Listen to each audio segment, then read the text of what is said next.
Here we are on the start of race 5.12, Series 5, race 12, 17 seconds to go to the start.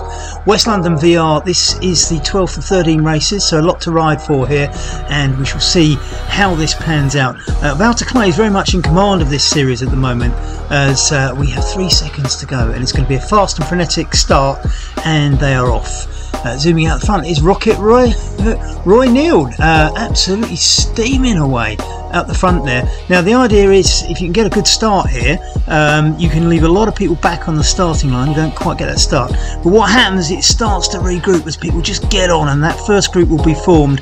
If you're not on it, you're out of the race effectively. And let's have a look and see how it's shaping up. Now you can see there's a group forming at the front, but just look at that tail behind, all in a line. These are people getting strung out by the pace at the front, and we can see there at the moment that that tail is going back a long way, but you can just see the gaps beginning to appear. That group at the front will merge into a group, and I suspect if you're not in there now and you're on that tail, you're going to be looking to form secondary groups further back. Now this is great, because what you do is you find yourself having your own little personal race with people of a similar standard, or people have been caught out, and occasionally some of the big boys get caught out and get into those later groups, so you never know who you might be racing with and might be turned around. Doug Hart out on the front, one of the big riders in the race. Doug, a very strong rider, you'd expect to see him doing this sort of thing. The big riders do tend to, in the more modern era, I say this as if 2 years ago was some sort of ancient time, but in the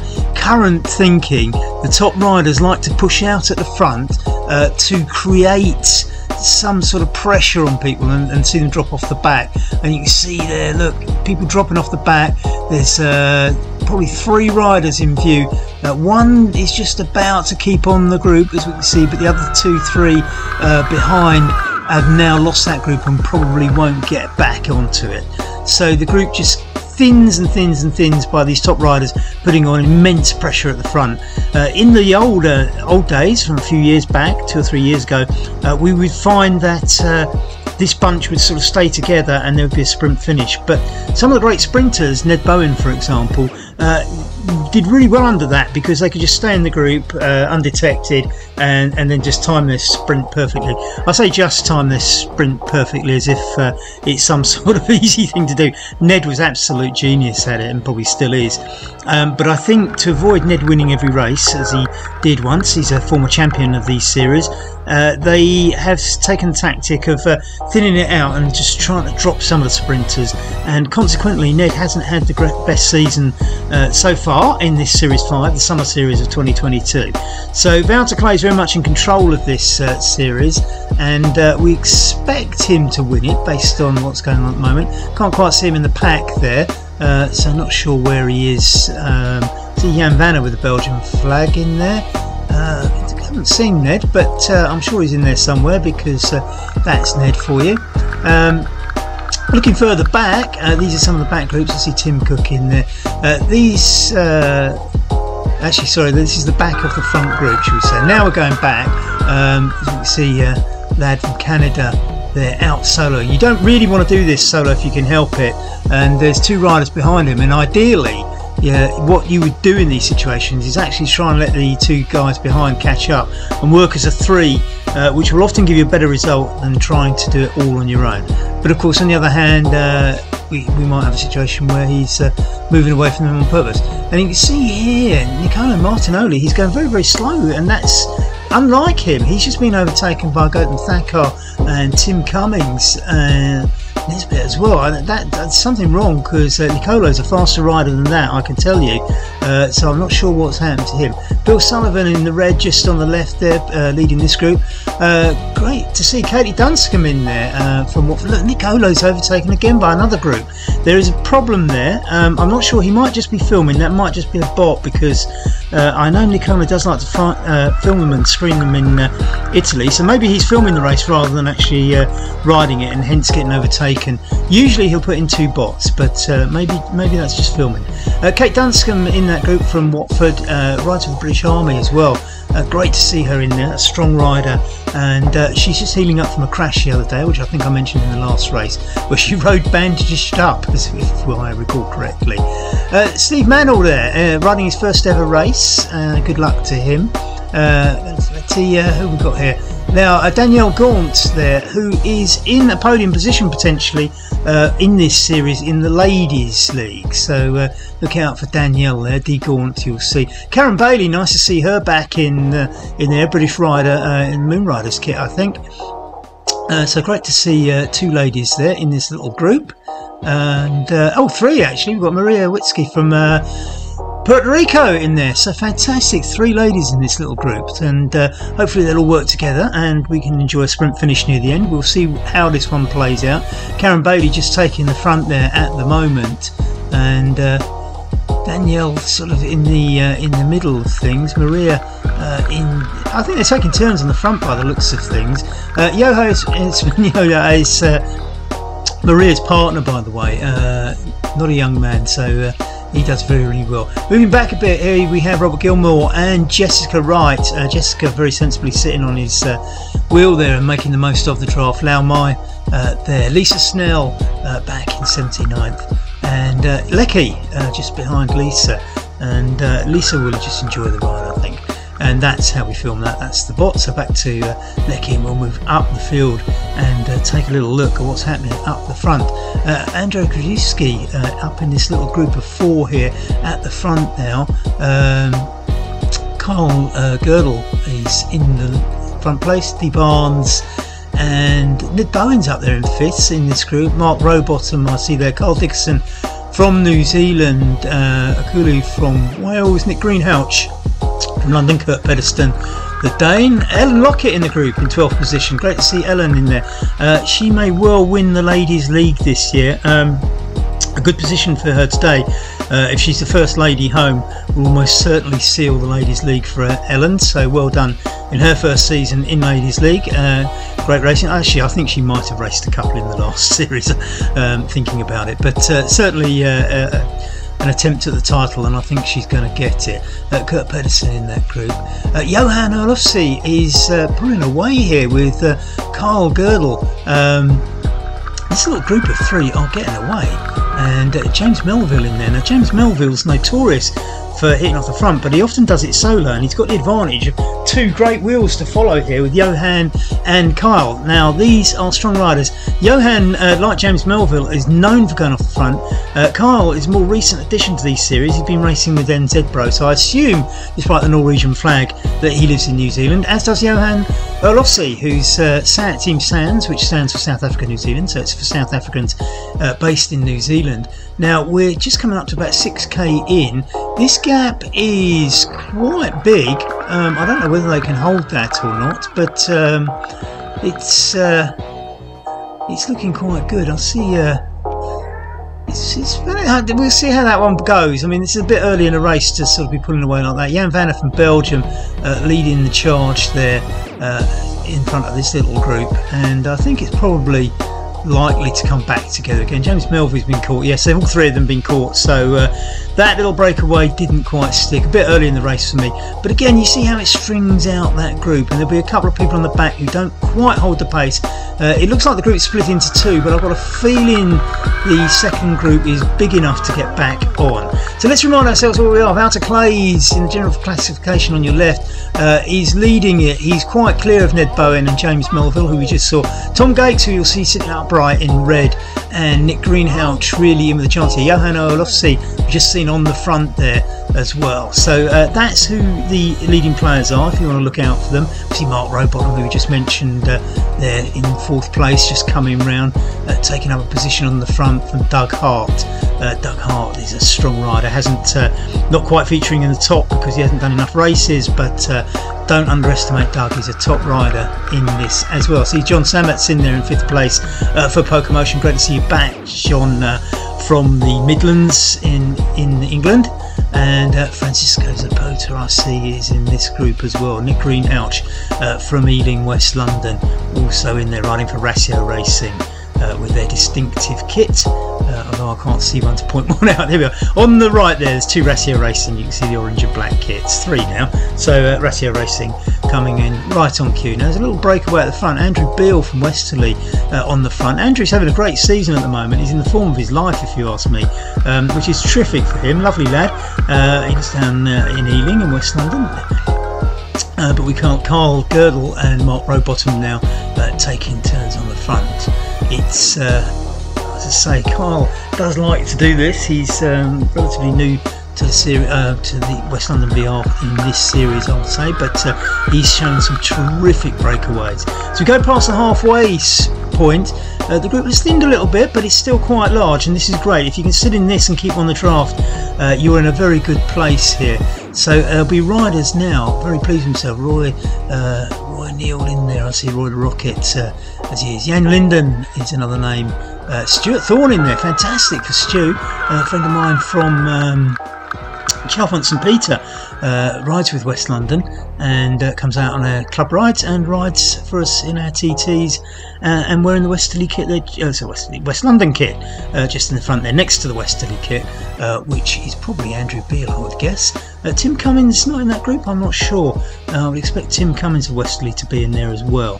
There's a little bit of a split here. There's a little bit of a split. Marcin Szuderek from Poland just getting lifted, and Andrzej Krzyzewski, 2 Poles there, just getting a little bit loose in that group. Further back, we see riders on their own. It's not good. Paul Budel from Germany here. We just saw Cameron Lees as well. These riders are much better in groups than riding solo like this. So it's probably not the best thing to do. I see Barnes is just pulling back, and Stick 1664. Martin Brown is the real name. He's called Stick 1664. Rather sounds like a famous beer, but the Sticks is because he's actually a drummer. That's why it's Stick 1664. We'll check on the beer connection. Not sure that is actually me. Jan Jensen, and Tom Alsop all the way back now. Now Tim Cummins is back in the 50s, and that's unlike Tim.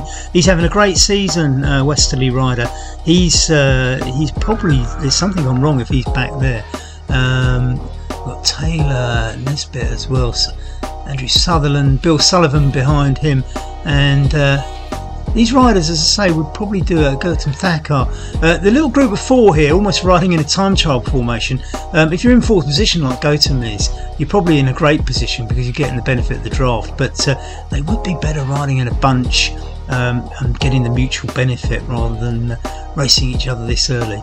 I say that, if you know who you're racing against, you might want to drop one of the sprinters or threats on the line. So it's not always obvious what's going on. As we look a little bit further back, Bill Sullivan again here, Lee Van Reeth, and just trying to see who else is in that little group, but we've moved on Vasilini. Lau, who have we got in this group? We've got Lau. Wouter Clays? What is Wouter Clays doing back here? There's something wrong here.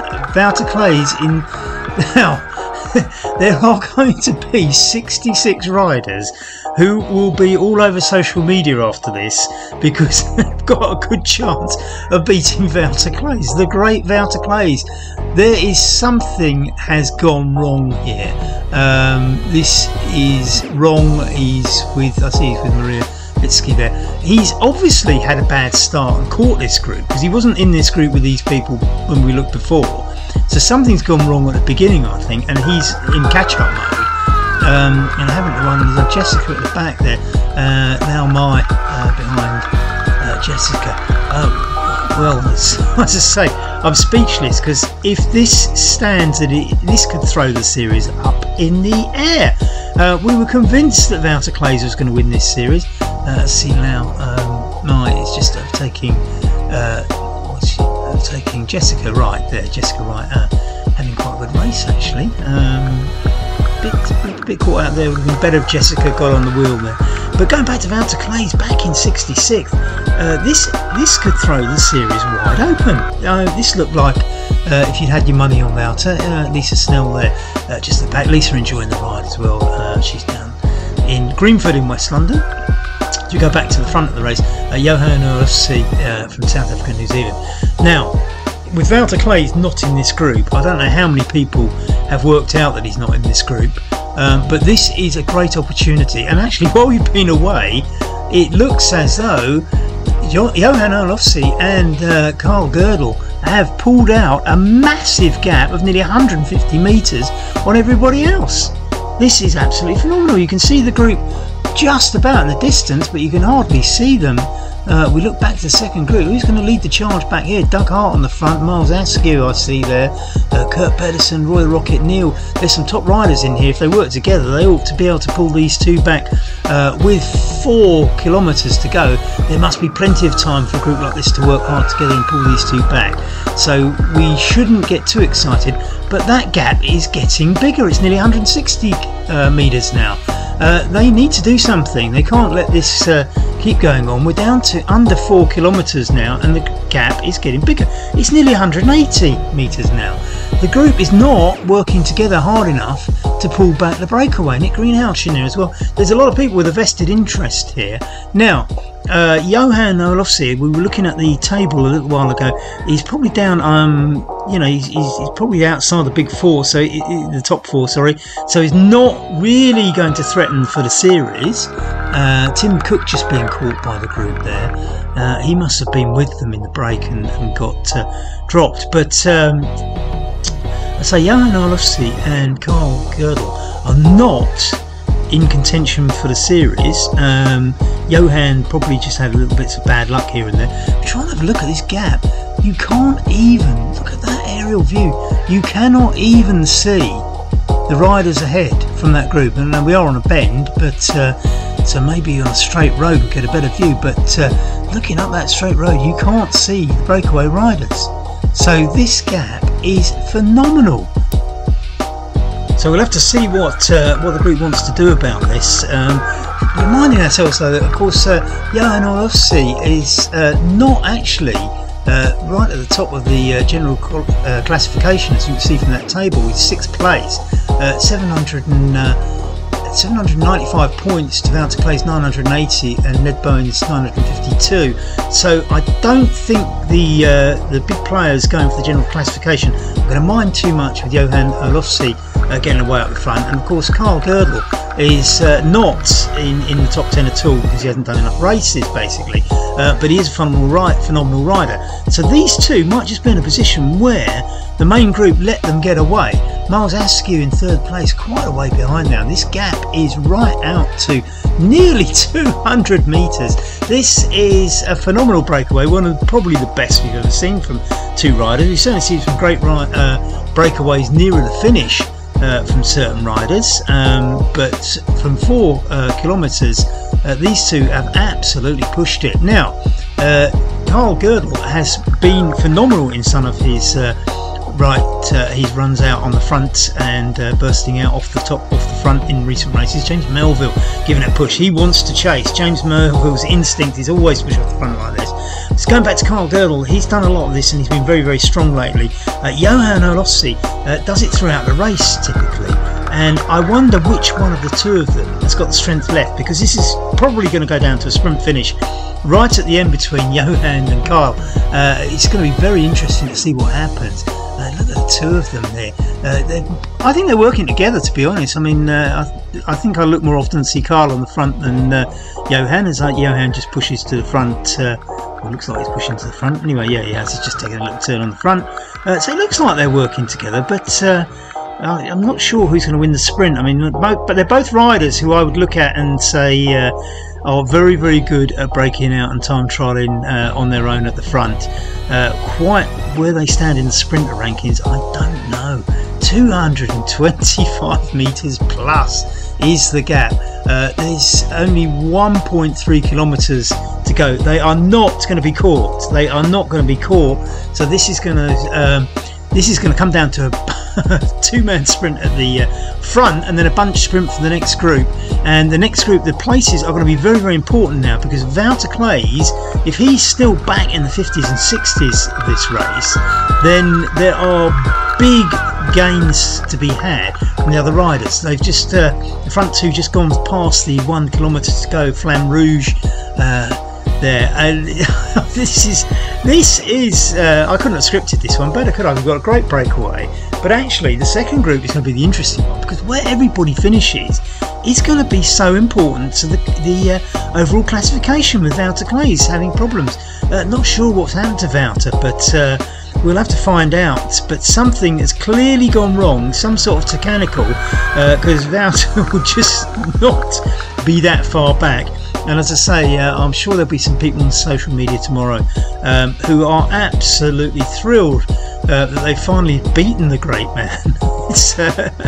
And I think they'll probably all ignore the fact that he had a mechanical and obviously didn't get a great start at the beginning. That's just, I'm not taking turns anymore, sorry. I don't know, he's obviously referring to the little group he's in, who probably can't keep up with his turns anyway. Yeah, I know, Olofsey has just pushed off the front with 100 metres to go. The sprint finish is going to be clearly won by Johan. He crosses the line first, and we see Carl Girdle take second place. An emphatic win by Johan, and great too. Tom Gates is leading the way in on that upright bike that he always rides. Oh, he's going to be pipped on the line, is he? I think he might have got third. I'm not sure what happened there. We'll have to look at the results slightly. We'll have to look at them slightly later. We'll put them up for you. But that group, I think Tom Gates might have taken it. Andy Beale must have just got dropped, but he will be very, very happy with 28th. Sesson now from TADR is coming in 28th. 28th is a good place in these races. And remember, we've got something like 80 riders. I think there was 81, 82 riders at the start, something like that. Mike Wareham back in 29th, Moon Riders. Byron Hardin in there, Gordon Jackson, I see Francisco Zapota. David Buckley. David Buckley is a great sprinter and does what he does. Well, I say what he does best. He has got an engine on him that can push very, very fast. A Coulter from Pocomotion, Welsh rider. Marcin Suderek from Rostov, and Stuart Thorne in that group. Stuart Thorne coming with a tremendous spurt of energy just to beat that group. And this is the fun of it. You get back in a group of your peers and you can have a great little sprint finish. Ellen Lockett coming in there, we see, and she's probably won the ladies thing. Barnes, the American, in there. Martin Ladd, Paul Pudel from Germany in there. 6:16.64 in the West London kit is, of course, Martin Brown. As I said earlier, he's a drummer, hence called Styx. And I see Cameron Lee's in there, also wearing the West London kit. Dee Barnes is going to take it for the USA, with Martin Brown coming in just behind him in that little sprint. These are great fun, aren't they? Tim Cummins will be very disappointed with that. He's having a great season. There's something again. I think Tim has probably had some sort of mechanical in there. He's got 300 metres to go. He's all on his own. He's a strong rider. He tears up hills quite easily. Doesn't come down them quite as fast, actually. I say quite as fast as he should do. Surely comes down faster than he goes up. But no, this is something that's happened for Tim, because he gives a little wave. Yeah, hi Tim, as he rolls across the line in 50th position. He'll be disappointed with that. He's having a good season and finishing generally much higher than that. I think he might have got dropped or had some sort of thing. Frankie Arabana back there in 55th will be slightly disappointed. Grant Webb and Brett Smith from Slough. Jason and Tom Allsop pulling away from those two. Arabana pulling away, and Brett Smith fighting back a little bit. His bit in Sutherland coming in 56th, 57th. Taylor in 58th. Just rolling home. No big sprint finish for these guys. 100 metres to go, and the places have been decided way before the line. Just those little bit of spurts of power. You can see he's got the energy left as Taylor comes in third of what was that little group. As I say, not everything's... Gotham Thackar now with Katie. Oh, look at Katie go. Is she going to catch Gotham?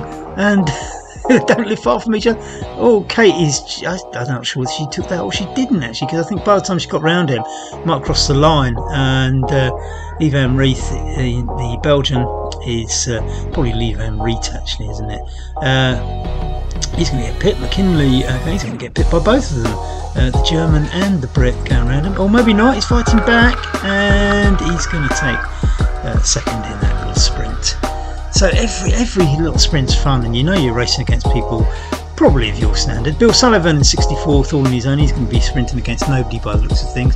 240 metres to go, and no one in front of him still racing, and we can't see anybody behind him. Well, actually there is somebody behind him, but that's Cheeseman, sorry, 100 metres behind. Not going to catch now. So as he comes into the finishing straight and crosses the line as anticipated. Now Wouter Clays is in 68th. I'm sure he was 66 before, or maybe I was misreading that. But Wouter Clays is so far behind. He's done the right thing. He's carried on racing so that he gets some points. So that you know, the point being there that if people behind you get sort of 90 or 100 points, and you get 0, they catch up by 90 points. If you keep racing and you pick up 30 or 40 points, you limit the damage. So Wouter's done the right thing. 67's taken over even now. Wouter Clays will surely ensure that nothing shenanigans go on the line, and he does not get caught by the South African as the Belgian just sort of comes home at enough power to ensure that there is no sprint finish, and he comfortably takes 67. We'll have to find out what happened to Wouter because that is not what's supposed to happen, but it does not make the contest more exciting going into the last race. One more race to go, 5.13, it's the crit race. Oh, Danielle Gaunt coming in now, that's a good finish from her. Karen Bailey coming in too, to the ladies. Lau Mai and Lecky now at 72nd and 73rd as we get to the back markers. I think we've got about 78, 79 riders, so there's a couple more to come. Maria Witsky from Puerto Rico with Jose Espinoza just behind. That's her other half. She takes the family honours, I think, as she comes across the line first, and Jose coming in just afterwards in their purple jerseys. And who else have we got coming in now? Gilmore and Shields. So Shields now with 1.86 to go. So let's have a look at how the finishing happened. Tom Gates did in fact take third, just pipped Doug Hart. Great result for Tom there.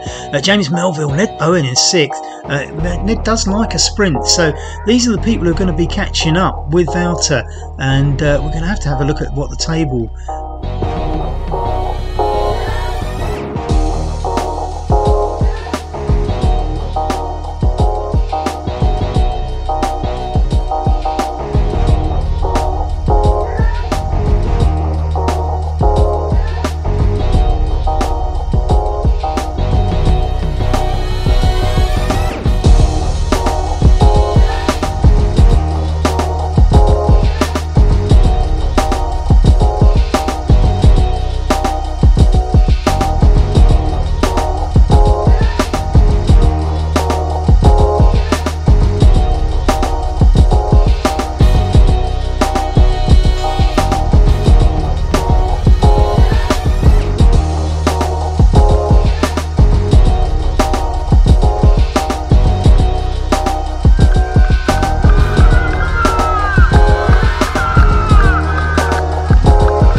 says in a minute. But Shields, and there's Jessica Wright there in 17.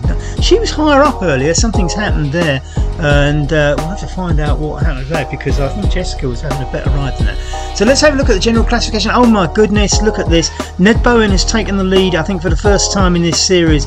This is a real shock, and James Melville now in with the shout. Tom Gake's not completely out of it either. So the top four now suddenly have a chance in something that looked like it was all over. Looking at the teams, Moonrider's probably done enough now to seal the title for Amracio Racing. And in the Ladies League, congratulations Ellen Lockett, you are now the new ladies champion. Jessica Wright, Daniel Gaunt and Gail Robinson in contention for the podium places. Gail Robinson didn't ride tonight, and I think if Gail had ridden tonight, we would have been in a different position. But let's see what happens. Those four in the Ladies League. Ladies teams, West London VR ladies team dominant in the Ladies League. They've won that. The best of 6 races, Wouter Clays might have lost first place in the general classification, but holds a best of 6, but not the best of 12. It's Ned Bowen. And if you look at that best of 12, look at that top 4. Ned Bowen, Wouter Clays, James Melville, Tom Gates. And if you look at the best of 6, Doug Hart in there, because Doug has clearly not ridden as many races. Miles Askew similarly. Johan Olofsson in 6th place in that, with Thomas Williamson and Zedbro in there as well. So Wouter Clays is only 12 points ahead of Kyle Girdle, who could still yet win the best of 6. So let's see. When I was saying earlier that they're going to let Kyle Girdle go, in fact Kyle is now in with a shout, as is Doug Hart, of the best of 6 title. Nick Greenhouse is not entirely out of that either. So Wouter Clays has got a bit of competition to hold on to the one lead he's still got. So this is going to be fascinating. Race 5.13. As ever with these series, the final race of the series will be at the Hillingdon Circuit. It will be 11 laps, so it comes out about 16 kilometres roughly. It's 16 lap crit. There's one little small bump where everybody attacks sort of halfway round each lap, and it has provided some great races, and it's great to participate in as well, because you actually, even if you're a bit slower, you will get overtaken from about halfway around the race by the leaders, because of the fact that it's a crit over 11 laps. So you get to see a lot of the action if you're actually in it. So don't miss out on the grand finale to season 5, so race 5.13 on Wednesday, September the 28th. 7:30 PM UK time. Shields just comes in to finish off the race. So I think we've got Lisa Snell and Jessica Wright still out there. There's Jessica, and she's doing all right. So she was higher up the pack, so I'm not quite sure what's happened to Jessica. Lisa's behind her, and quite a way behind her as well. So I think we can assume that Jessica and Lisa will finish in this order. As I say though, hang on, something has gone wrong. Jessica has she's obviously got a dropout. So Lisa now is the only rider still riding. Jessica, as you can see on the left hand side there, Nort Watt's coming out. She's obviously had some sort of dropout. This is not great. Maybe she's had this before, because she was much higher up the field earlier on and seems to have dropped back and stopped again. So maybe she's having connection problems, and we'll have to see whether she gets going again. I mean, I think she will desperately want to. She was top of the table in the Ladies League this morning, and she's been overtaken by Ellen. We're not overly surprised at that. Ellen hadn't done the full 6 races because it's best of 6 in the Ladies League, so you'd expect that. But if Jessica gets points, she can ensure a podium position tonight, and it is imperative that she gets the points. So she needs to get this thing going again. Still on 0 watts, and she's not going. There's a chance that Lisa's going to catch her at this rate. So this could well, it'll only make a small points difference if Lisa overtakes Jessica. But as I say, Jessica will want points tonight. She will not want to be a DNS, because points could get her a podium place, and we do send out trophies to top 3 of general classification, top 3 of Ladies League, and the winning teams in the Teams League and the winners of the best of 6 and best of 12 competitions. So there are little trophies to stick on your shelf at home on the way to people who get enough points, and Jessica will not be happy. So just tying up the loose ends, Jessica did manage to finish. She's held on in the Ladies League, will get second or third place in there. Walter Clays had problems with his smart trainer, and it packed up, and he basically had a faulty trainer throughout the race. Managed to do the race on it, but couldn't really push it all the way. So the catch-up wasn't on, and just made sure that he picked up as many points as he conceivably could to finish the race. So that tidies up the loose ends, but it has set us up for an absolutely fascinating finale in 2 weeks' time. Race 5.13 on Wednesday, September the 28th at 7:30 PM UK time on Wahoo RGT with West London VR. It's been fantastic racing tonight. Commiserations to those who had the bad luck, and there were plenty of them. Congratulations to those who had the good luck, and congratulations to Johan and Carl for that brilliant breakaway. Exciting racing as ever. We love it. See you next time.